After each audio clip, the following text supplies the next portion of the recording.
A lição de hoje é de número 65 e o título dela é Pedir.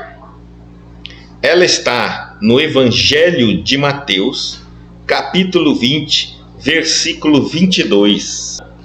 Quando vamos na Bíblia, esse capítulo 20, ele começa no versículo 20 também. Está sobre o título de O Pedido da Mulher de Zebedeu. Eu não sei se vocês lembram, uma mãe com 2 filhos procurou Cristo para pedir por eles. Jesus não tinha essa... Às vezes a gente vê que ele é bem claro, né, conosco, assim, ele não engana, não fala o que gostaríamos de ouvir, né? Nós somos mais políticos. Muitas vezes a gente vai dizer, numa situação dessa, assim, vendo uma mãe pedindo pelos filhos, a gente diria, vamos ver o que eu posso fazer, quem sabe, vamos ver, né? Ele já disse que não tem como fazer. Então vamos lá, vamos ver o comentário de Emmanuel, depois eu vou ler o texto, aí a gente volta acrescentando os nossos comentários. Emmanuel diz assim: a maioria dos crentes dirige-se às casas de oração no propósito de pedir alguma coisa. Raros que aí comparecem na verdadeira atitude dos filhos de Deus, interessado nos sublimes desejos do Senhor, quanto à melhoria de conhecimentos, à renovação de valores íntimos, ao aproveitamento espiritual das oportunidades recebidas de mais alto. A rigor, os homens deviam reconhecer nos templos o lugar sagrado do Altíssimo, onde deveriam aprender a fraternidade, o amor, a cooperação no seu programa divino. Quase todos, porém, referem o ato de insistir, de teimar e de imporem ao paternal carinho de Deus, no sentido de lhe subornarem o poder infinito. Pedinchões inveterados abandonam, na maior parte das vezes, o traçado reto de suas vidas, em virtude da rebeldia suprema nas relações com o Pai. Tanto reclamam que lhes é concedida a experiência desejada. Sobrevêm desastres, surgem as dores, em seguida aparece o tédio, que é o filho da incompreensão dos nossos deveres. Provocamos certas dádivas no caminho, adiantamo-nos na solicitação da herança que nos cabe, exigindo prematuras concessões do Pai, à maneira do filho pródigo, mas o desencanto constitui-se em veneno da imprevidência e da irresponsabilidade. O tédio representará sempre o fruto amargo da precipitação de quantos se atiram a patrimônios que lhes não competem. Tenhamos, pois, cuidado em pedir, porque, acima de tudo, devemos solicitar a compreensão da vontade de Jesus a nosso respeito. Aqui ele é bem claro, né, na colocação. Vamos lá, vamos comentar o texto. A maioria dos crentes dirigem as casas de oração no propósito de pedir alguma coisa. Então isso é muito natural. Hoje ainda a nossa relação com Deus, a nossa relação com a religião é em busca de algo, normalmente para mim ou para aqueles a quem eu amo. Mas existe essa necessidade de troca, né? Raro, continuando a leitura, os que aí comparecem na verdadeira atitude dos filhos de Deus, interessados nos sublimes desejos do Senhor. Quais são os desejos do Senhor? Se nós nos consideramos filhos de Deus, irmão de Jesus, deveríamos ir em busca deles para saber qual é a vontade deles, qual é o desejo de Deus e quais são os ensinamentos do Cristo. Mas isso dificilmente acontece. Muitas vezes nós não queremos estudar a religião, não queremos compreender. Nós normalmente temos um problema e queremos nos livrar dele. E então buscamos a religião como um remédio, como um hospital para o espírito. Assim como a gente busca o hospital para o corpo, buscamos na religião o hospital para o espírito. Se não precisarmos, se não tivermos nenhum problema espiritual, a gente nem busca a religião. Se não tivermos nenhum problema material, a gente também não busca o hospital na Terra. E aí ele está nos dizendo assim, se nós perguntássemos, mas então qual seria a vontade de Deus a seus filhos? Aí ele diz assim, interessado nos sublimes desejos do Senhor, quanto à melhoria do conhecimento. Ou seja, eu deveria buscar a religião para aprender mais a vontade de Deus.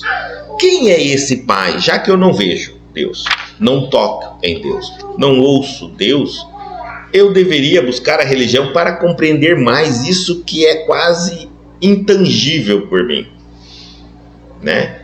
É para isso que eu deveria buscar a religião. E quanto à melhoria dos conhecimentos, eu vou aprender mais, a renovação de valores íntimos, reforma íntima, renovar, porque à medida que eu vou entendendo mais esse Deus que eu não vejo, não ouço, não toco, eu vou também agora renovando os meus valores íntimos. Eu vou fazendo a reforma íntima, porque eu vou entendendo que a minha relação com Deus é para o meu progresso, minha ascensão. Então, e o que é que está impedindo de eu crescer, amadurecer na minha fé? São os meus defeitos. E aí, então, eu começo a eliminar os meus defeitos, transformando-os em virtudes. Porque é impossível você descartar o efeito da sua personalidade. Você tem que transformar o defeito em virtude. Só tem isso. Só tem esse jeito. Ou você tem uma virtude, se você não tiver essa virtude, você tem o defeito, que é o oposto dela.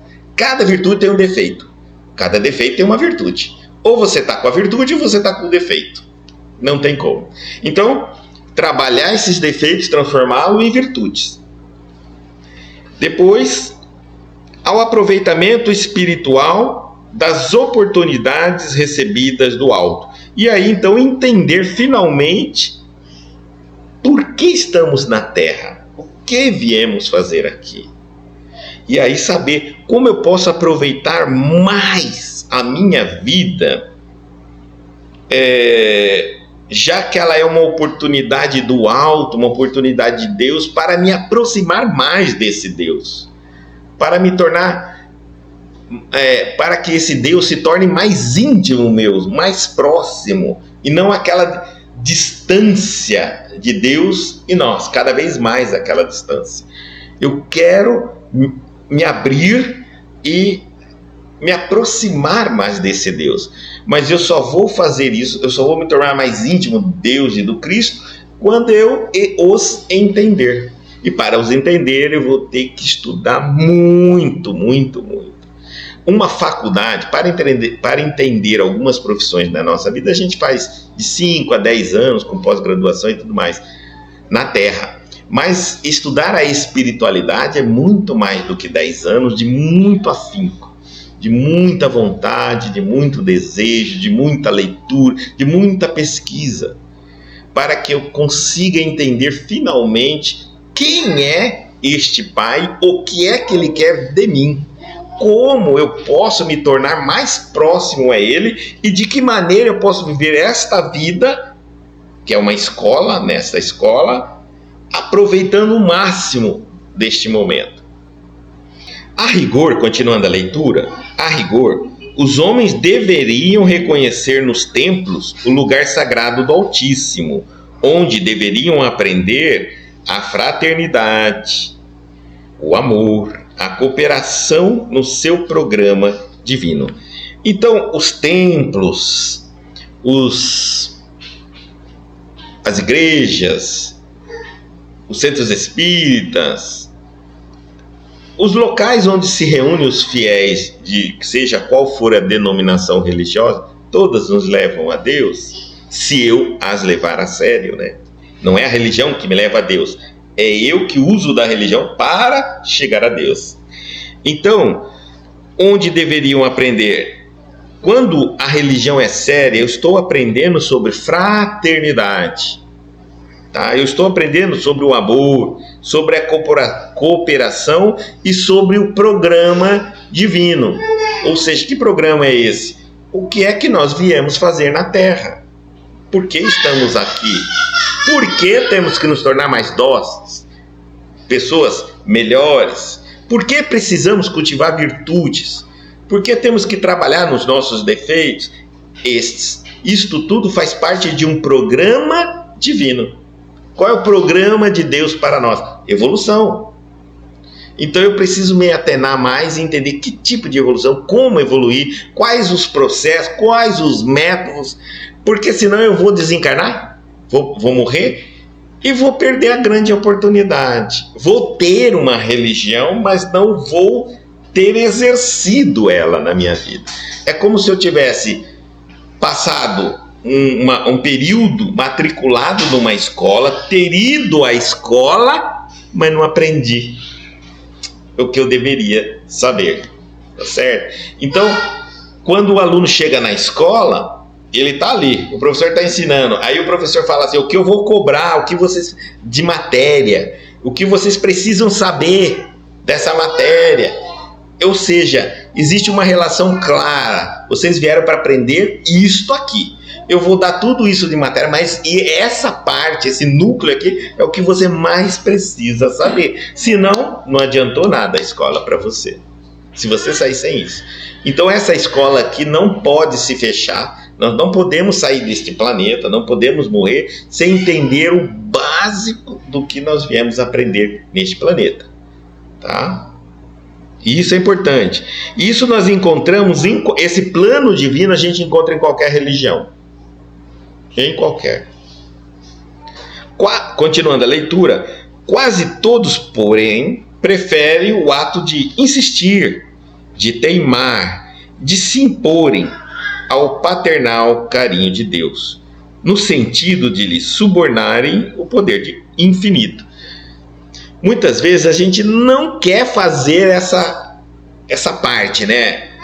De o que eu preciso aprender? Você precisa aprender isso, então eu vou me matar de estudar isso, eu vou treinar isso, ou seja, eu vou fazer a minha reforma íntima. Mas eu não quero fazer isso, então eu gasto muito tempo tentando insistir com Deus, pedindo, insistindo, vai.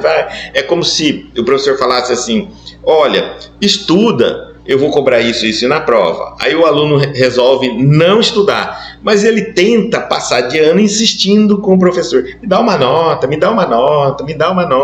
A insistência, né? Aí ele fala aqui, ó, a teimosia. A gente acredita que quanto mais a gente pedir, quanto mais tempo a gente ficar pedindo por horas, vai cansar Deus. E aí ele vai dizer igual um professor, tá bom, só para você não ficar mais aqui todo dia me perturbando, eu vou te passar de ano. Isso não vai acontecer. Então muitas vezes eu passo uma vida inteira na religião em uma ladainha, que a gente chama, em uma chamada ladainha, de ficar pedindo, quando nós nem deveríamos pedir. A gente não pede nota, professor. A relação nossa com um professor é clara. Eu faço a prova, ele corrige, eu tenho a nota, eu passei. Acabou. Eu só entro em relação com o professor para saber se eu não entendi uma matéria, ele pode repetir, se eu não entendi alguma coisa que ele explicou, ele pode repetir, se eu não entendi uma pergunta que está na prova, ele pode me explicar. Pronto. Mas não tem essa ladainha, não tem que ficar pedindo, professor, me passa de ano. Ô, professor, passa de ano. Isso não existe. Se isso não existe na relação dos homens na Terra, por que existe a nossa relação com Deus? Não deveríamos ficar pedindo a Deus. E olha, Deus é mais perfeito que o homem. Primeiro que Deus sabe a sua necessidade, você não precisa falar para Ele. Né? Ele sabe o que você precisa. Também sabe se você merece, você não precisa ficar elencando todos os seus esforços para Ele acordar e falar, desculpa, eu não esqueci de você. Deus não esquece de nós. Então eu não preciso pedir. Se ele é perfeitamente, ele é soberanamente bom e justo, pode ficar tranquilo que o que é teu você vai receber, não precisa pedir. Então a gente não precisa pedir a Deus. Alguns sentem-se bem em pedir, mas é um ato ainda infantil, psicológico nosso, da nossa relação com Deus. Eu ainda penso que esse Deus, se eu não cutucar ele não vai me enxergar.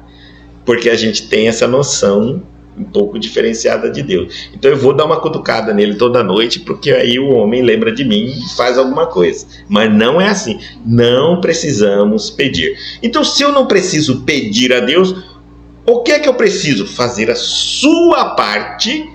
Cumpra todos os dias, acorde, revise todas as suas obrigações, suas responsabilidades, cumpra ela inteira e esquece. Vai ter sua nota. Absoluta certeza. Se eu dissesse para um professor, o que eu tenho que fazer para passar de ano? Se eu não vou ficar aqui pedindo na sua mesa todo dia. Faça as tarefas que eu passo, estude em casa, tire uma boa nota na prova, você nem precisa falar comigo. Olha só que interessante. Porque nós estamos interligados por uma relação clara e objetiva. Nós estamos interligados com Deus numa relação muito clara e objetiva que eu preciso entender. Entendendo essa relação, eu não perco tempo em pedindo. Porque quando eu estiver pedindo a Deus, eu estou deixando de fazer o que me compete, porque eu não posso fazer duas coisas ao mesmo tempo. Se eu ficar 1 hora pedindo a Deus, eu deixei de fazer meus compromissos, minhas obrigações espirituais com Deus 1 hora. E estudar para compreender, para não perder tempo. Um professor diria isso para você também. Olha para o aluno, você está perdendo tempo, você fica todo dia 1 hora aqui pedindo, chorando para mim, lamentando. Não é melhor você pegar essa 1 hora e estudar a matéria que eu dei? Ou tirar uma dúvida comigo? Vai estudar, cumpra a sua parte. É isso que nós temos que fazer. E aí então ele diz assim, de teimar, de impor-se ao paternal carinho de Deus, no sentido de lhe subornarem o poder infinito. Pedinchões inveterados, quer dizer, pedintes. É difícil fazer uma oração sem pedir, você já viu isso, nós já até acostumamos, né? A gente faz uma oração, no final já pede alguma coisa. Pedinchões inveterados abandonam, na maior parte das vezes, o traçado reto de suas vidas. O porquê veio aqui, porquê nasceu, o que tem que ser feito. Muitas vezes a gente abandona tudo isso só para ficar pedindo. Em virtude da rebeldia suprema nas relações com o Pai. Tanto reclamam que lhes é concedida a experiência desejada. Aí tem uma coisa muito interessante. Isso nós já até comentamos várias vezes. Às vezes eu peço tanto algo que, na minha opinião, no meu ponto de vista, que não é o ponto de vista perfeito e supremo do universo, é que eu acho, num momento da minha vida, que aquilo é bom para mim, e eu fico insistindo com aquilo que Deus, mesmo eu não tendo merecimento, porque se eu tivesse merecimento, eu já tinha, eu não precisaria pedir. Eu recebo a oportunidade de viver aquela experiência que eu tanto peço a Deus. Aí é que está o problema. Como eu antecipei, vai gerar uma série de problemas, porque provavelmente eu não tenho ainda a maturidade para lidar de maneira benéfica com aquela situação. É como se eu dissesse assim, eu estou aprendendo ainda na escola música, por exemplo, estou aprendendo, mas o professor sabe que eu não tenho condição de dar uma audição, né? Porque eu ainda estou aprendendo, e eu começo a pedir ao professor, deixa eu ir frequentar uma audição, por exemplo, de piano, deixa eu dar uma... Não é bom para você, não, você não vai conseguir. Além do conhecimento, o nervoso, tudo aquilo, você tem que aprender a lidar com isso. Mas eu insisto em dizer, professor, coloca eu lá. O que vai dar? Provavelmente vai dar tudo errado. Você vai pular nota, você vai ficar muito nervoso, talvez nem consiga tocar. Tá bom? E pedir a intercessão são por outros. Então, esse é uma coisa muito que a gente sempre não aconselha. Se nós não sabemos nem para nós ainda o que é certo, quanto mais para o outro. Não deveria. O que nós podemos pedir para nós e para os outros? Força, coragem, ânimo, disposição. Mais nada. Nada que mude a vida da pessoa. Não podemos pedir nem para nós dinheiro, nem para os nossos saúde, nem para nós, nem para os nossos. Por que saúde não? Porque a saúde pode ser a cura. A saúde pode ser o tratamento. A saúde pode ser a evolução da pessoa. Né? Mas podemos pedir força, coragem, persistência, força de vontade. Eu não posso tentar mudar as coisas como elas se apresentam, nem para mim e nem para os outros. Eu não posso pedir uma saúde para mim. Por quê? Porque eu ainda não entendi o que aquela doença está fazendo na minha vida. Quando ela fizer a parte dela, ela some, ela sai. Existe um médico, que é Deus, que sabe tudo. A partir do momento que eu vou encontrando o que estava faltando, o que aquela doença me impulsionou para eu sair buscando, eu penso assim, eu sair para buscar a cura da minha doença. Na verdade, não é isso. Nesse caminho seu, que é buscar uma cura para a sua doença, na verdade você está encontrando uma série de entendimento, de problemas, de dificuldades da sua vida. Você vai começar a trocar, mudar, crescer, desenvolver, e a doença desaparece. O problema, o sintoma some. Mas aí quando você fala, como será que ele sumiu? Do mesmo jeito que ele veio. Porque ele veio a partir do momento que você, através de um hábito, de um costume, de um agir ou de um pensar, de um sentir, você o atraiu. A partir do momento que você corre para solucioná-lo, se mobiliza, você vai em N lugares, inunda com novos conceitos, teorias, reflexões, conhecimentos. Aí você muda muitas vezes a maneira de pensar, muda às vezes a maneira de sentir, muda às vezes a maneira de fazer. E automaticamente aquilo que veio por um hábito ou por um agir não reflexível, vai embora, agora por um agir consciente. Dessa maneira que funciona. E quando chega no momento certo, você saberá trabalhar com aquilo, porque você já está preparado. Tá certo? Se você pede, provavelmente você não tem maturidade. E aí por isso que ele fala, sobrevêm desastres, surgem as dores, em seguida aparece o tédio, que é sempre o filho da incompreensão de nossos deveres. Há uma outra coisa, quando é antecipado o meu pedido, quando eu ganho por insistência e não por merecimento, eu não sei o que fazer ou o que faria para obtê-lo por merecimento, porque como eu ganhei. Vamos supor que você fala assim, eu vou me formar em medicina. Aí seu pai é muito rico, vai na faculdade, compra o diploma de medicina, chega e te dá. Toma, você quer diploma de medicina? A primeira dúvida na nossa cabeça mas eu não sou médico. Porque o papel não me torna médico. Eu ganhei o título de médico, todo mundo vai me chamar de médico, eu vou ter um currículo de médico, mas eu não sou médico. É isso mesmo. Quando Deus te dá algo que você não merece, você não sabe ser aquilo que você se tornou com o teu pedido, com a tua insistência. Você pode ganhar, mas não sabe como manter. Uma coisa é você chegar no seu sonho. Isso é a coisa mais fácil do mundo. O duro é manter o sonho. Que você sempre... Isso é a coisa mais difícil do mundo. Manter precisa preparo. Chegar precisa de luta. E às vezes, muitas vezes, a gente luta para chegar em tantos lugares, conseguir tantas coisas. Chega!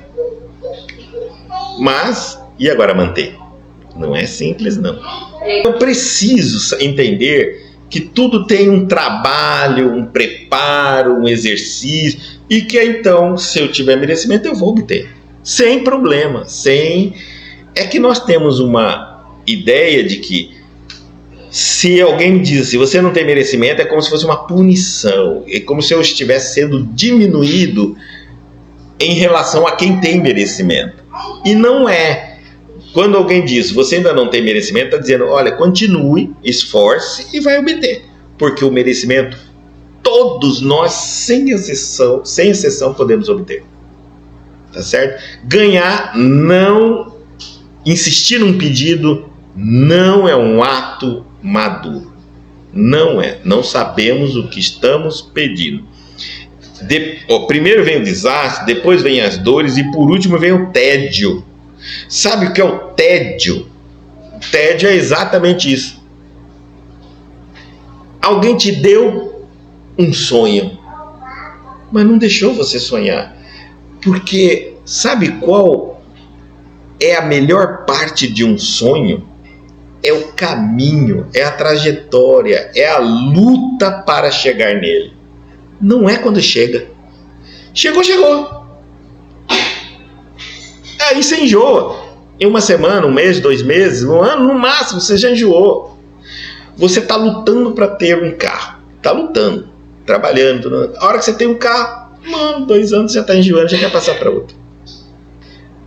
É igual criança. A gente vai ver muito isso. Quer aquele brinquedo, o pai vai, compra e dá. Ele brinca uma semana, nem isso. Ele não quer mais. Tá certo? Por quê? Porque o ser humano é insatisfeito por natureza. E tem que ser assim, senão a gente não evolui.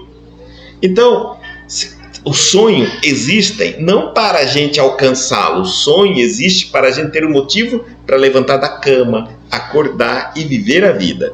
Chegar no sonho ou não, pouco importa. Tá certo? Pouco importa.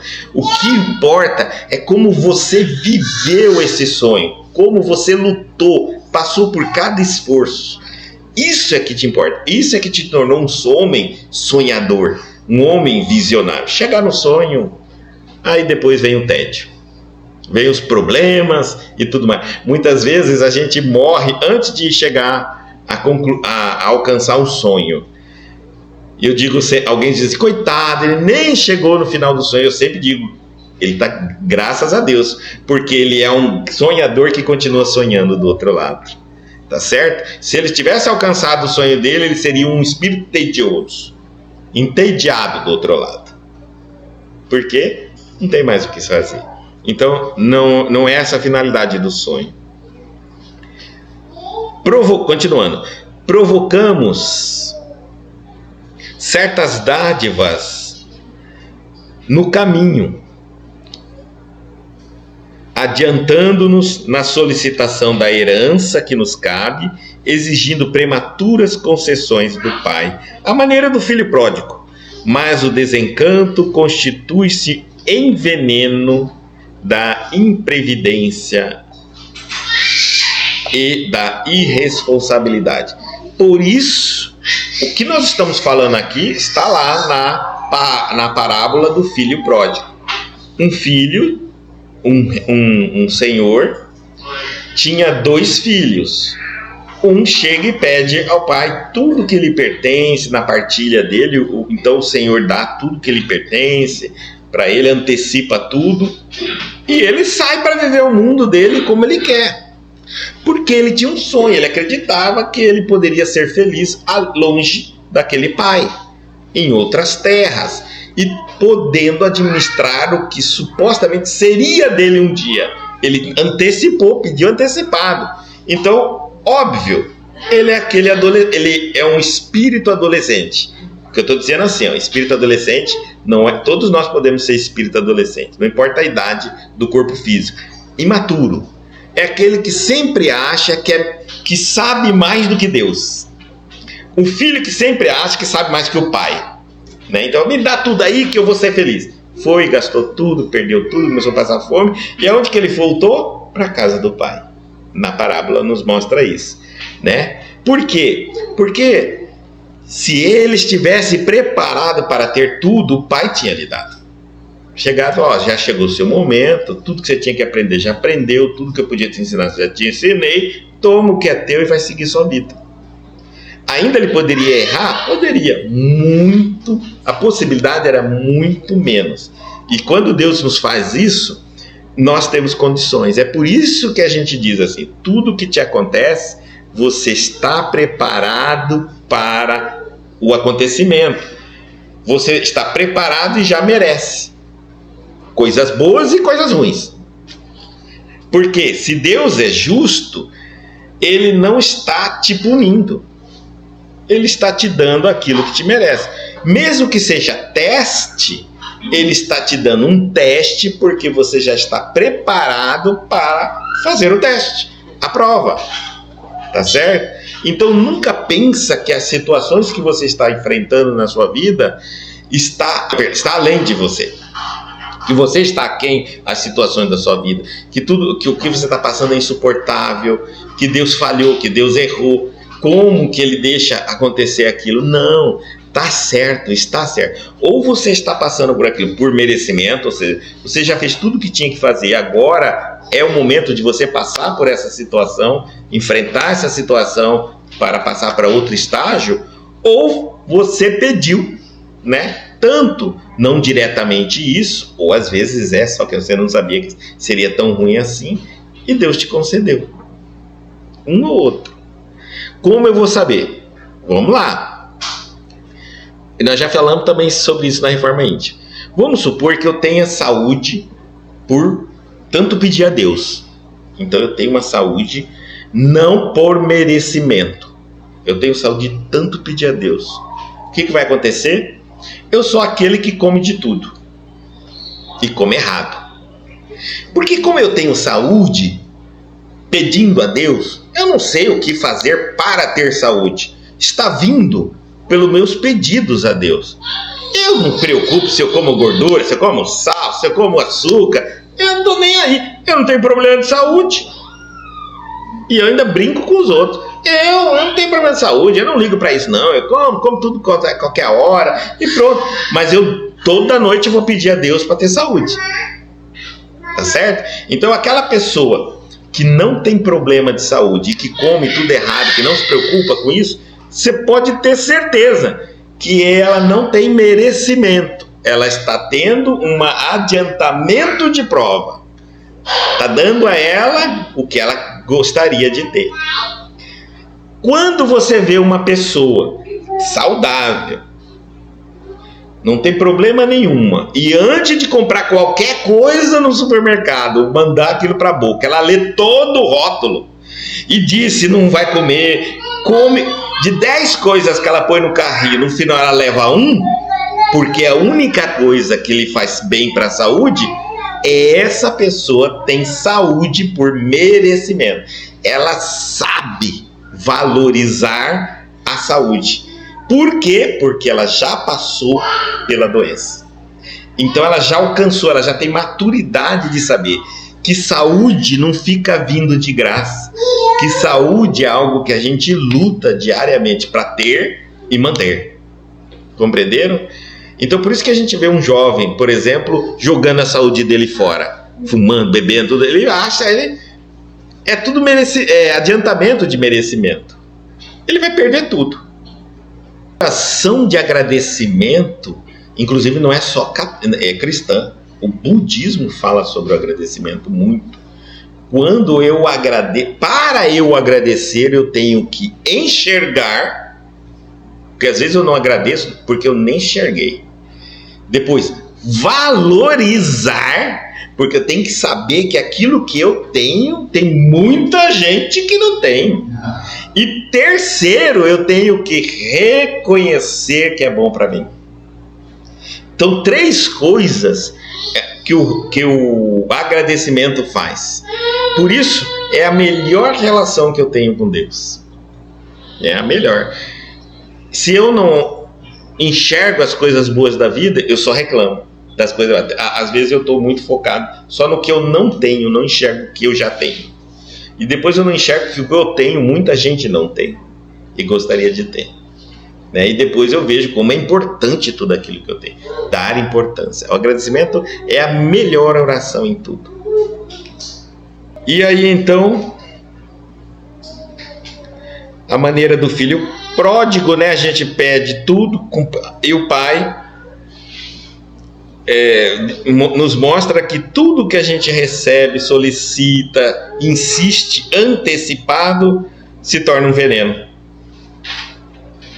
Porque ela vai envenenando a nossa imprevidência e a nossa irresponsabilidade.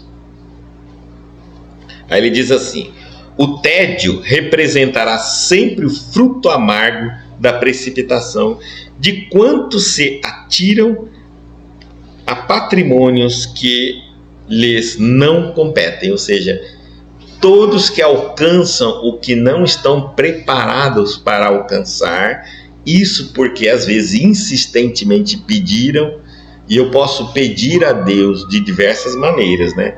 Orando ou trabalhando demais, fazendo, materializando as coisas, mas sem refletir se aquilo realmente era importante para mim. Só vou saber que eu não tinha condição de ter a partir do momento que eu obtenho. Tá certo? Então, e ele está dizendo, aí vem o tédio. O tédio é exatamente isso, gente. Antes de você pedir algo a Deus, entenda o seguinte: o que você está fazendo com o que você já tem? Primeira coisa, eu já tenho isso, o que eu estou fazendo com isso? O que eu estou fazendo no sentido assim: eu tenho saúde, o que eu estou fazendo com a minha saúde? Eu estou auxiliando as pessoas a terem mais saúde? Eu estou cuidando para não adoecer, para não jogar a minha saúde fora? Ou eu estou me tornando irresponsável totalmente pela saúde? Porque tudo que eu tenho de graça, por graça de Deus, é para que eu cresça como filho de Deus, como espírito, evolua e auxilie meus irmãos. Nada é só para mim, nada, absolutamente nada. Tá? Então, se eu tenho saúde, eu não tenho saúde só para mim, ficar dentro de casa, deitado, sem fazer nada. Eu tenho saúde, então, tô saudável, vou ajudar alguém que está sem saúde para fazer alguma coisa. Eu posso ajudar em algum sentido, eu posso ajudar orientando alguém, eu posso ajudar fazendo um trabalho que alguém que não tem saúde é capaz de fazer, mas é muito importante para ele. Tá certo? Para isso que eu tenho saúde. Eu tenho inteligência.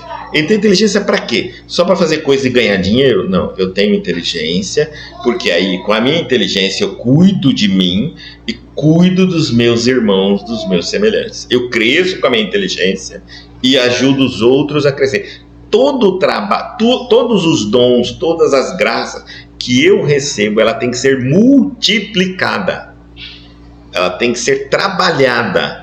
E eu tenho que morrer, desencarnar, rico de graças, rico de dons. Às vezes eu comecei meu caminho na religião, na vida, eu achava que eu era uma pessoa insignificante, mas eu devo morrer como uma pessoa que distribui graças. Porque quando eu me torno essa fonte no diálogo com a samaritana, Jesus diz assim: dá-me de beber, mulher. E ela começa um diálogo com ela, e ele fala assim: se soubesse quem fala contigo e eu te desse a água, você se tornaria uma fonte inesgotável. Quando nós compreendemos a vontade de Deus, nós nos tornamos fontes inesgotáveis de graça, de dons. A minha inteligência, sirvo milhares de pessoas. A minha saúde, eu ajudo milhares de pessoas. A minha criatividade, eu ajudo milhares de pessoas. Milhares de pessoas que não tendo isso, precisam de mim. Compreenderam, né? Então, por exemplo, eu não estou falando assim. Eu sou uma pessoa que tenho uma facilidade de ganhar dinheiro, e aí eu pego e vou doar meu dinheiro para a Fórmula 1. Não estou falando isso. Eu vou doar dinheiro para locais onde eles não têm como ganhar dinheiro. É para lá que eu vou doar. Tá certo? Eu tenho saúde, eu vou pegar o meu serviço, a minha doação, para lugares que, por falta da saúde, eles não conseguem fazer alguma coisa. Eu tenho que doar aonde precisa, não é doar onde eu quero. Esse é o grande problema da caridade para nós. A gente só quer doar aonde a gente quer e não aonde necessita. Então acaba desperdiçando, né? Eu tenho um tempo muito tranquilo e então eu vou a um local onde eu posso ofertar meu tempo para servir aqueles que não têm tempo e precisam de pessoas com tempo. É assim que eu vou me encaixando na minha sociedade, tá certo? Por isso que a gente vai fazendo já sendo claro, não, meu negócio aqui é caridade, não é ganhar, não é nada, é servir. Por exemplo, eu tenho um conhecimento veterinário, aí eu pego e vou então socorrer, ajudar os cachorros que por falta de assistência veterinária estão padecendo, sofrendo. Isso, eu vou encontrar um nicho da sociedade que precisa daquilo que eu estou querendo doar. Isso é muito importante. Por quê? Porque quando eu encontrar esse nicho da sociedade, eu vou receber a valorização do meu trabalho, da minha prestação caridosa. Vamos aqui colocar. Vamos supor que eu estou, por exemplo, no centro espírita que tem um monte de gente para dar palestra. Aí eu chego e falo, eu também quero dar palestra. Não é ali que precisa. Então eu vou para uma comunidade onde estão precisando de palestrante. É ali que eu vou fazer. E eu quero dar palestra. Entendeu? Então eu tenho que achar esse grupo que precisa. Ali eu vou ser valorizado, ali eu vou me sentir bem fazendo. Porque se eu entrar num lugar onde tem de excesso, eu não vou sentir absolutamente nada. Não significa nada. Por exemplo, eu sou um veterinário. Se eu, na minha clínica, com o valor que cobra, com tudo, eu atendo 1 ou 2 cachorros, se eu diminuir o preço, eu posso atender 10. Mas aí vem o capitalismo e diz, só que se você atender 10, você vai trabalhar mais do que atender 2.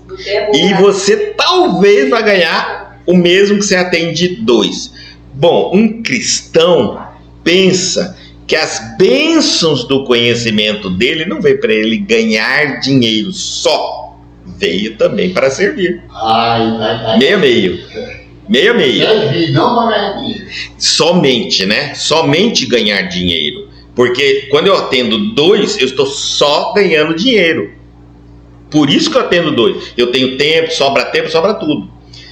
O que nós temos que fazer é vamos trabalhar. Já eu não tenho saúde, eu não tenho conhecimento, trabalho mais. Qual é o problema? Cobro menos, atendo mais, porque aí o socorro chega a mais pessoas. Eu me torno mais útil na sociedade. É importante essa utilidade. E aí você vai servir, vai se sentir bem em ser veterinário. Porque toda hora está batendo na sua porta, toda hora tem gente precisando, porque você quer socorrer e também quer ganhar. Vai ganhar menos por atendimento e alguns até de graça, não vai ganhar nada, mas vai servir. Isso é o mais importante. Passar pela sua vida sem ser anônimo, sem ninguém saber nem que você era um veterinário. E morrer com aquele conhecimento, para quê? Às vezes a gente se forma em algo que só os ricos sabem que a gente é formado. Só eles têm condição de pagar. Às vezes passa por nós tantas pessoas precisando do nosso trabalho e do nosso serviço. Nem sabem que nós fazemos aquele serviço. Porque a gente já nem divulga, porque não é o nosso público, o nosso nicho. Então, primeiro, eu me especializo para servir a minha sociedade. E viver daquilo. Mas às vezes eu me formo apenas para ganhar dinheiro, viver daquilo e não servir. E eu falo sempre que algumas profissões é quase um sacerdócio, uma doação, que as pessoas que estão entrando só para ganhar dinheiro já estão erradas, não deveriam ter escolhido aquela profissão. É como médium, né? Com mediunidade, não deveriam estar cobrando, mas tem muita gente que cobra, mas não deveria, tá certo? Então, vai vir o tédio. Com certeza vai vir o tédio. Se eu estiver sentindo um tédio na minha vida, no momento da minha vida, é porque eu não sei o que fazer com o que eu já tenho. Tá certo? E aí eu começo aquele chamado, aquela coisa que fica me cutucando. E aí? E aí?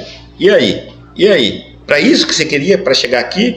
É isso que você queria fazer? E daí? E daí? E daí? Aquela coisa que não te deixa em paz, sua consciência fica te perturbando, que chega às vezes muitas pessoas a dizer: eu queria renunciar isso que eu tenho. Vocês acreditam nisso? Muitas vezes eu tenho uma vida muito tranquila, muito boa, muito calma, não tem problema nenhum, e a minha consciência não deixa nem eu dormir. E daí? Pra que é isso? E daí? E daí? E daí? E daí? E aí eu pego, ligo a televisão, eu vejo guerra, vejo pessoas precisando, eu vejo pessoas necessitadas. E daí? E a minha consciência, e daí? Porque chega um ponto que eu chego a pensar assim: por que eu tenho uma vida tão tranquila? Bom, santo eu não sou. Por quê? Como eu prestarei depois conta? Como eu vou dizer à minha consciência quando ela me perguntar: o que fizeres da vida tranquila que Deus lhe deu? Como eu vou responder a ela? Vivi, gastei tudo, aproveitei o máximo. É isso? Então, para você entender, provavelmente precisa de uma vida necessitada. Aí você vai entender como que é o equilíbrio das coisas. Por quê? Porque eu tenho saúde? Para ter. Porque eu tenho inteligência? Para ter. Porque eu tenho tempo? Para ter. Porque eu tenho uma vida financeira? Para ter. Não é, podem ter certeza. E se nós nos tornarmos esse multiplicador, essa fonte, eu garanto que nós seremos sempre requisitados a ter para distribuir. Vamos pensar assim: se eu começo a ganhar dinheiro e dar emprego, e se Deus quisesse que eu empregasse mais família, Ele daria a um empresário egoísta ou um empresário que distribui seu dinheiro? Ele daria um empresário que distribui dinheiro. Quando eu me coloco a serviço do próximo, eu acabo me cadastrando no serviço da bondade e da caridade. Quando os espíritos precisam, vão ali. Olha Chico Xavier. No filme Nosso Lar, e no livro também Nosso Lar, mostra lá que na espiritualidade, lá no Nosso Lar, eles estavam preparando o médium na Terra para receber as mensagens espirituais. Só que por que preparando? Não tinha médium na Terra? Tem um monte de médium na Terra. Mas quem seria o médium que passaria pela mão dele 2,5 milhões de reais naquela época, sem pegar um tostão, sem viver daquilo, renunciando tudo? Então eles estavam preparando o médium. A Zíbia Gasparetto, a família da Zíbia, não estou falando mal, mas estou falando assim, a diferença, né? Da Zíbia Gasparetto, a família Gasparetto tem mediunidade, escreveram quantos livros? Tem, mas construíram um império próprio. A diferença: médios sempre tiveram na Terra, mas quantos estão para servir, doar? E quanto mais o Chico escrevia e abdicava dos direitos, mais ele recebia, através dele, as comunicações. É isso. Mais ele tinha condições de fazer, porque mais confiança o mundo espiritual tinha nele, e quando as coisas eram para ser sérias e cumprir o destino, escolhiam ele. Ele é o mais sério, ele é o mais... E os outros queriam só ganhar dinheiro, queriam só crescer, queriam só fama.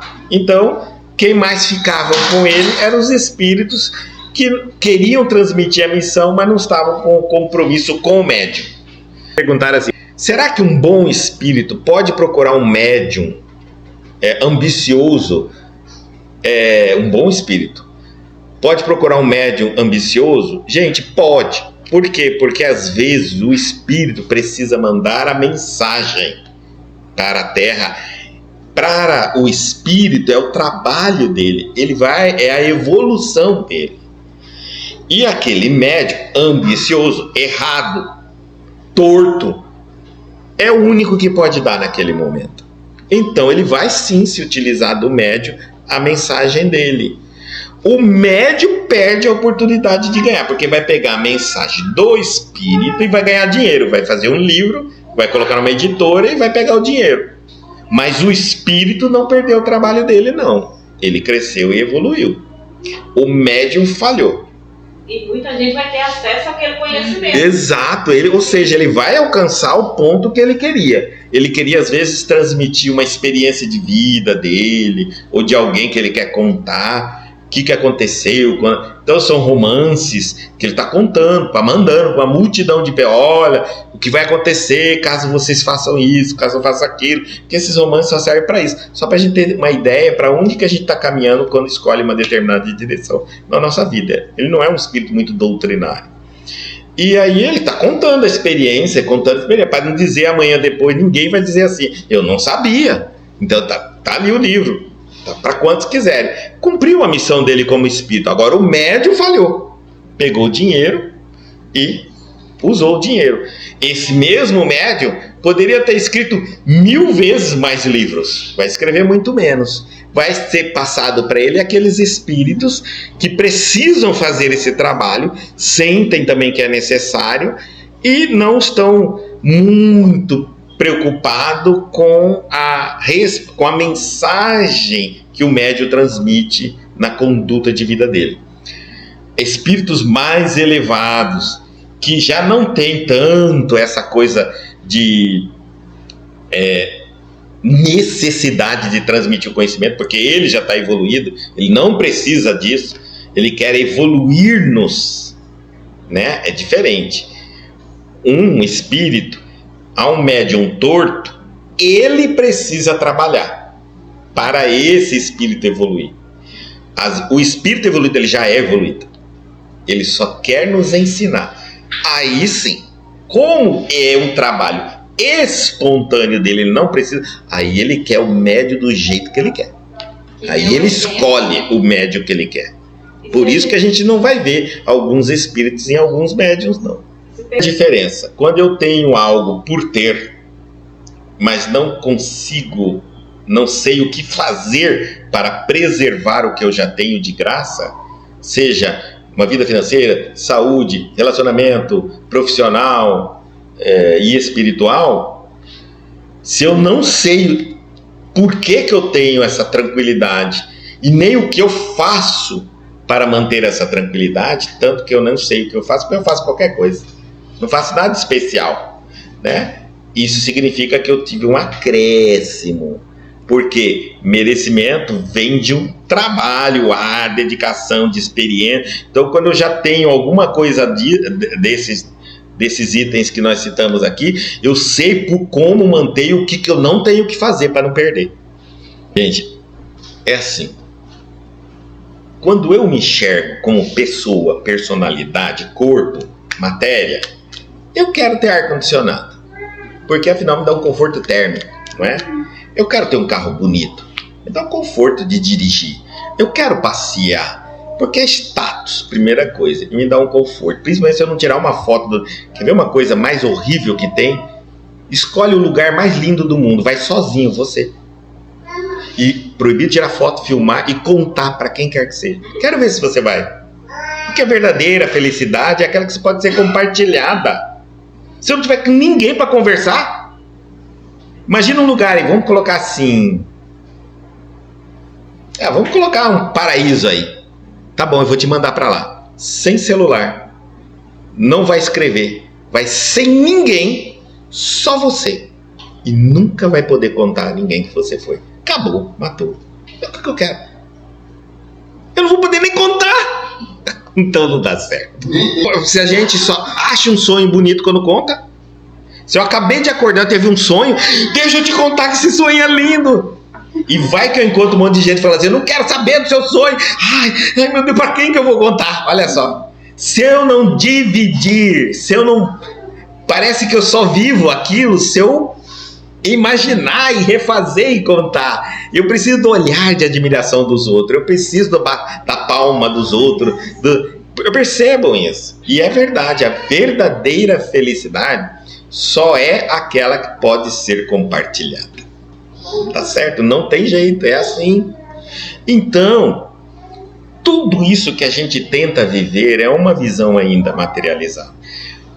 Porque a gente, pensem assim, São Francisco de Assis, um homem rico, de uma família rica, renunciar à riqueza para viver da forma como ele viveu, um mendigo naquela época. Gente, quantos de nós conseguimos? Mas esses homens que têm essa capacidade de viver assim, é porque eles já são espiritualizados. Para ele, a terra é uma passagem pequena de tempo para que ele tenha uma vida maior na espiritualidade, vivendo realmente a vida espiritual. Então vamos dizer o seguinte, é como se eu dissesse para um espírito assim: você vai ficar 70 anos sem tomar banho para 300 anos uma luminosidade incrível, emitindo flores, até quando você aparecer no centro espírita, estiver presente, você já vai emitir perfumes. Óbvio que ele prefere 70, 80, 100 anos sem tomar banho. A visão dele é totalmente diferente da nossa. Totalmente. Aqui, ele não está preocupado com aquilo, ele está preocupado com o tempo que ele vai ficar na espiritualidade. Porque lá ele vai receber os dons espirituais. Então ele não está preocupado em andar a pé, 70 anos andando a pé aqui na Terra. Ele está preocupado se ele vai passar 300, 350 anos volitando, passando pelas paredes. Ele não está preocupado se ele vai para o Nordeste tirar uma fotinha, não. Para não sei na onde tirar uma foto e passear. Ele está preocupado se ele vai ficar 350 anos conhecendo Marte, Júpiter, Saturno, Vênus, a Lua, a Terra, todos os locais, de tudo de graça, com classe A, sem esperar. Ele pode ter como espírito muito mais do que o corpo físico. Então essa visão é uma visão bem difícil de nós incorporarmos isso.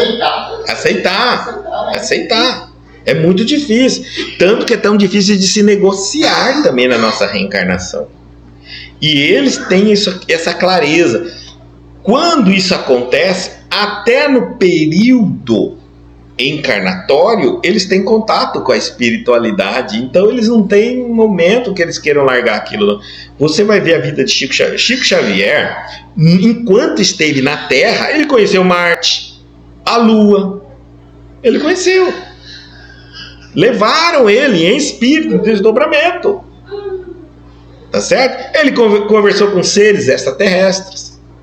Enquanto nós estamos lutando para juntar o nosso dinheirinho para viajar na Marte do Musk. Não é assim? Um dia nós vamos conhecer a Lua, o Marte. Chico já foi. E ganhando um salário mínimo por mês. Porque tudo que nós temos para viver é em espírito. É em espírito. Em espírito, eu estou livre das prisões da matéria. E para atender às prisões da matéria, eu tenho que deixar de ser espírito. Eu tenho que ser personalidade. Por isso que existe um ego dentro de nós. Se esse ego é forte, eu não consigo entender, imaginar, supor, pensar como algo diferente do que eu sou hoje. Eu posso olhar no espelho e dizer, mas eu não sou isso. Isso é uma imagem de um corpo que vai morrer. Quem eu não consigo entender. Eu posso raciocinar, mas não consigo. Entenderam? Não consigo. Agora, a partir do momento que quanto mais eu vou optando por escolhas espirituais, mais eu vou vivendo o espiritual, inclusive quando estiver encarnado. Vai evoluindo. De forma que mesmo encarnado, passando todas as necessidades materiais, estou em pleno contato com a espiritualidade e não arrependo de nenhuma escolha feita. Quanto mais eu estiver no mundo da matéria, precisando de coisas materiais, seja distração, diversão, música e bens materiais, mais longe eu estou do espírito e mais preso à minha vida, à minha consciência. A morte para mim vai ser terrível. A morte vai tirar minha casa, meu quarto, minha cama, meu marido, meu esposo, meu filho, meu carro, meu emprego, meu cargo, meu tudo. Até o seu plano de saúde ele tira. Vai internar na coletividade. É sério? Já pensou? Por que Francisco de Assis? Por que alguns homens dedicam essa vida? Porque essa renúncia, Chico Xavier, eles não querem nada. Se vocês chegarem para eles e falar assim, vamos embora, tá na hora de morrer. Ave Maria, o sonho deles é sair daqui. O nosso é não ir para lá. Observe. Nós temos pavor da morte. Fala assim, não, ainda não, deixa mais uns 10 anos, 20 anos para mim. Né? Por quê? Porque eu não quero perder as coisas que eu tenho. Eu estou pegado. Esses não querem essas coisas para não se apegar. E aí eles querem sonhar, passar a vida sonhando com o lado de lá. Nós queremos essas coisas para nem sequer pensar na vida depois de morte. Ainda tem gente que fala assim, não fala depois da morte. Depois da morte é outra história. Eu quero ver minha vida agora. É isso. Então, nós temos que ir nos preparando gradativamente. Preparando. E não, é difícil, porque realmente são, que a gente falou no início, crenças. Essas crenças foram construídas de nós, nossos pais, nossos avós, nossos ancestrais, as religiões, e tudo, vão construindo as crenças, costumes, cultura do local. Então, quando eu já cresço, eu já estou bastante formado de crenças. É muito difícil, imagine Jesus chegar para nós pessoalmente e dizer, é necessário nascer de novo para entrar no reino do céu. Pelo amor de Deus, você está entendendo? Naquela época, você pensar assim, meu Deus, vou ter que nascer de novo. Nascer de novo, recomeçar. Porque as crenças todas estabelecidas e fundamentadas estavam nos perdidos. Tudo tinha que recomeçar. Entendeu? Fora isso, a reencarnação, mostrando que reencarnar toda vez para poder evoluir e crescer e entrar no reino do céu. Exatamente. Entrar no reino do céu. Porque assim como nós estamos, o céu é o terror para nós. Gente, é um terror. Você imagina sentado, vamos supor aqui, você está lá no trono de nuvem, aquela nuvem gostosa, você fofão lá, os anjinhos peladinhos tocando harpa paraguaia, tocando, os flechinha passando na sua nuvem, você sentado lá o dia inteiro, sem fazer nada, na nuvem, uma hora tédio. E aí, o que eu vou fazer, Senhor? Nada. Vou viver eternamente assim, sentado num trono de nuvem? Olha a nossa cultura, entendeu? Mas na Terra tem tanta gente precisando. Não, esquece a Terra, já saiu, já morreu. Você vai ficar ali. De vez em quando seu tronozinho de nuvem trompa com outro. Pum. Aí você olha, uma mulher bonita, não pode fazer sexo. Não pode fazer sexo, não pode. Então não pode ser mulher, ser homem, não pode tomar cerveja, não pode assistir futebol, não tem jogo. Olha só, não tem carnaval. Não pode ouvir nuvem, a música única é a arpinha do anjo. Eu cansei, Senhor, não tem um rock, alguma coisa, não tem, aqui não pode. E agora, o que vai acontecer? Eternamente. Você vai falar, Senhor, o que eu faço? Vou voltar para a terra, lá é meu paraíso. Lá eu tenho futebol, carnaval, cerveja, sexo, rock and roll. Não é isso? Então, hoje, o céu é um estado de vibração que nós ainda temos uma dificuldade enorme de alcançar, devido ao apego material. O apego material nos chama, nos cobra. Você imagina, às vezes está preocupado, eu não conheci ainda o Natal ainda. E você morre, meu Deus. Aí você chega para Jesus, e aí? Você viu, Senhor, eu não conheci Natal. Olha como nós estamos. Você está no mundo espiritual. Você pode conhecer todo o universo que você quiser da sua vida. Você está livre, você é um espírito. Você pode conhecer planetas iguais à Terra. Milhares de natais. Tá vendo? Como a gente é preso, entendeu? Muito pequeno ainda. A gente se prende em pequenas fotos da nossa existência. Que elas desaparecem com a nossa imortalidade. Daqui 1 trilhão de anos, nós estaremos vivos. Alguém vai chegar e falar assim: olha, o senhor está por aqui, o senhor lembra de mim? Lá na Terra, no planeta Terra. Você vai falar assim: Terra? Você nem vai lembrar que um dia viveu nessa Terra. 3 trilhões de anos! Você nem vai lembrar do planeta Terra, ainda mais de falar do céu. O que é isso? Não existe mais na sua cabeça. Eternidade é uma coisa que nós não aprendemos a raciocinar. Em uma eternidade é muito tempo. Tudo isso aqui desaparecerá da nossa memória, porque ela será insignificante, porque nunca deixou de ser mais do que isso, insignificante. Uma grande chance de evolução. É como se alguém chegasse para você: você se lembra de mim? Lá no maternal, na escola tal. Pelo amor de Deus, eu sei que eu estudei naquela, mas eu não lembro nada. Pois é, você lembra daquele professor do maternal, daquela professora? Não lembro. Tá vendo? Mas quando nós estávamos no maternal, vixe, era tudo para nós. Nossa, se tinha um amiguinho que brigava com nós, a gente detestava aquele amiguinho, queria matar ele. Porque quando nós estamos no momento, tudo é importante desse momento. É por isso que o ego nosso é essa ilusão. O ego, ele veio dessa evolução natural nossa, de reinos inferiores. E graças a esse ego que nos prendeu durante muito tempo, dando mais valor ao mundo material do que ao mundo espiritual, já que não tínhamos necessidade em reinos mais inferiores, animal, vegetal, mineral, não precisava ter espírito.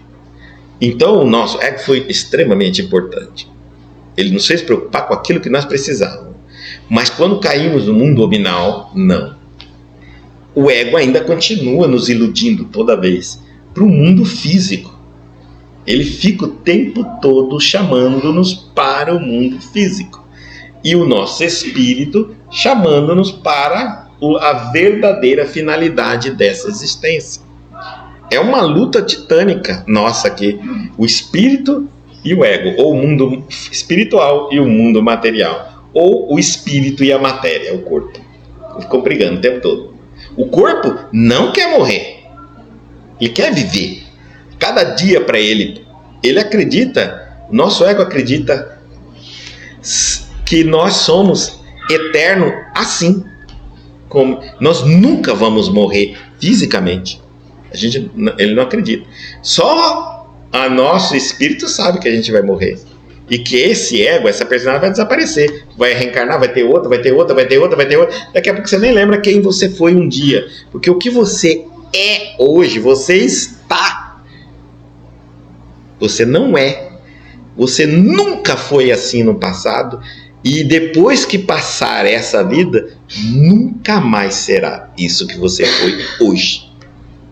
Acabou. Tudo vai se construindo e acabando, construindo e acabando. É o nosso apego que fotografa, memoriza e se prende para não deixar o que já foi ir. É as lembranças do nosso passado. Mas já foi. Não tem jeito. Já aconteceu. Quando a gente vive ritmado no espírito, nós estamos vivendo, sendo influenciadas pelas energias do agora intenso. Sabendo que esse agora, extraindo do agora o que é importante para ter uma vida espiritual melhor. Senão a gente se perde no agora e esquece até de ver que ele já passou, virou ontem, anteontem, já virou um mês e eu continuo lembrando dele. Tanto que eu guardo foto, eu guardo recordação e fico lembrando daquele. Então, um arquivo que o homem ainda não conseguiu, nem CD, nem imagem. A nossa memória é o maior, o mais perfeito arquivo que você precisa. Não é foto. Porque quando você olhar uma foto hoje, aquilo não existe. Você está olhando para algo que não existe. Aquelas pessoas não são mais iguais àquilo. Algumas já até morreram. O que você está fazendo é simplesmente acreditando, quando olhar para a foto, que realmente está olhando para alguma coisa. Mas é tudo ilusão. Não existe. Segundo, o papel papel não está representando a imagem da pessoa, nem o nosso espelho representa a nossa imagem. Sabiam disso? É distorcido. Na verdade, o que você está enxergando é o que você gostaria de ver, é uma diferença.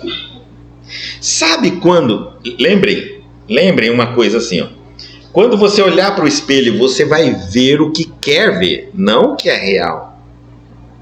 Não o que é real, não é possível, o espelho não vai... Antigamente não tínhamos um espelho igual agora. Era prata lustrado bastante. Então os reis olhavam naqueles escudos de prata bem lustrada, bem polida. Era uma imagem horrível, mas era a máxima, o primeiro espelho que surgiu. Para eles, acreditavam que aquilo que estava ali era eles. Horrível, uma imagem totalmente distorcida, se nós fôssemos comparar hoje. E hoje nós sabemos, nós pensamos hoje que a coisa que mais demonstra a nossa imagem é o espelho. E já descobrimos que o espelho distorce a nossa imagem demais. Então nós também estamos iludidos, como os homens de outras épocas foram iludidos pelas imagens. O problema do passado. Gente, o passado não é bom nem para boas lembranças. Nem para boas lembranças. O passado só serve assim, ó. Eu tiro a mensagem que eu tenho que aprender. Esquece. Eu preciso fechar, acabar com o meu passado. Eu tenho que nascer todo dia. Todo dia eu estou nascendo, é novo. Do passado, aconteceu uma situação boa. Extraio rapidamente o que eu preciso aprender. Pronto, acabou. E já guardo na minha mala. Eu tenho uma mala, todos nós temos uma mala que a gente carrega de aprendizado. Quando você partir, você vai com aquela mala. Acabou. Tudo que você precisa na tua vida está nessa mala. Se você abriu essa mala, não estiver ali, você perdeu tempo. Ficou lá no passado. Se você largar sua mala e for lá no passado e voltar, não dá mais tempo. Entendeu? Então, analisa o seu passado, tira, extraia todas as informações que você precisa e põe na mala. Você só precisa desta mala. Só. Você não precisa do passado. Acabou. E do futuro? Compete a Deus. O seu foco é no presente e a sua mala. As coisas ruins você já aprendeu a não repetir mais, a não fazer, aonde foi o erro. O que você tinha que aprender, você aprendeu.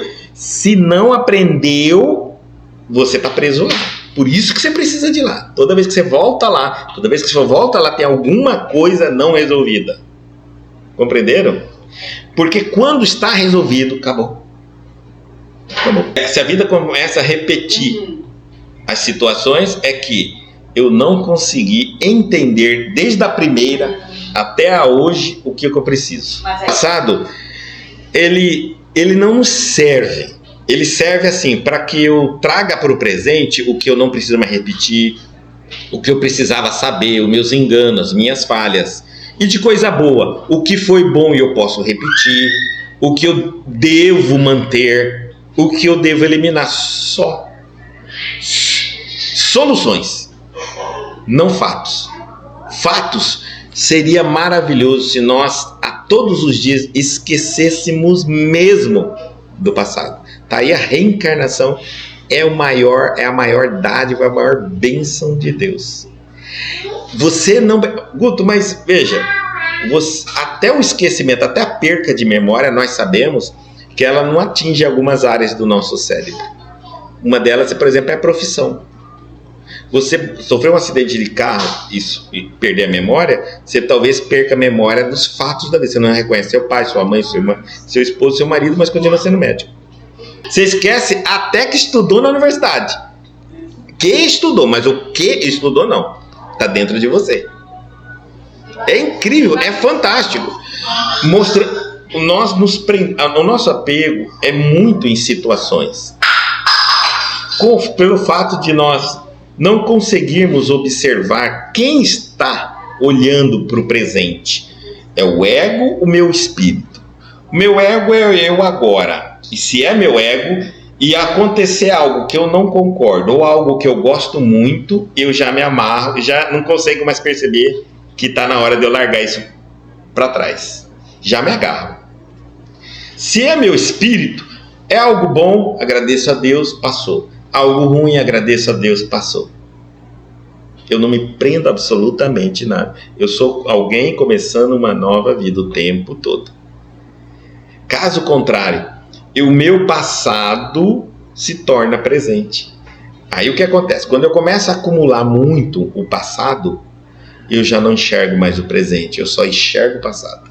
Eu sou aquele que anda para frente olhando para trás, trompo no poste. E vivo trompando e caindo no chão, trompando e caindo, levando, trompando. E vou entender porque alguém vai falar assim, você está olhando muito para o passado. Olha para frente. O passado nos traz muito, ele me traz tristeza. Até as coisas boas. Porque o que aconteceu no passado foi lindo, foi maravilhoso. Quando você volta, não tem mais. Vem a tristeza. E quando eu vou lá para o passado e alguma coisa muito ruim aconteceu, você volta para agora e aí traz a tristeza daquilo que aconteceu. Então, toda vez, seja bom ou ruim seu passado, só vai te trazer tristeza. Futuro, aí o futuro te dá medo. Porque se você fica muito no futuro, muito pensando no que vai acontecer, no que vai acontecer, se é algo muito bom, você tem medo de não acontecer. E se for muito ruim, você tem medo de acontecer. Então, sempre medo. Por isso, nem passado, nem futuro, presente. Presente é uma vida suave. É muito tranquilo. É sempre assim. Deixa as coisas... Flui.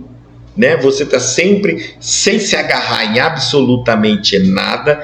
Vive a cada instante. Leve. Preocupou? Larga a mão. Não tem que se preocupar. Entrou uma pessoa na sua vida, se preocupa, faça o máximo. Saiu, acabou. Se ela precisar, ela volta. Ela volta no presente, não fica no passado, buscando essa pessoa. Se ela foi, deixa ela ir. Se ela precisa, ela volta. Só que agora não é mais a mesma. Entenda, se a gente entender isso, a gente vai aceitar muito. Eu encontro uma pessoa, é uma maravilhosa, ela é fantástica. Ela foi. Se um dia ela tiver que aparecer na minha vida, ela aparece. Mas o nome dela é o mesmo, o corpo é o mesmo, mas ela não é mais a mesma. Porque o que ela passou sem você mudou ela. Então não fica com a ilusão de que aquilo que você viveu com ela, você vai viver de novo. Ela não é a mesma.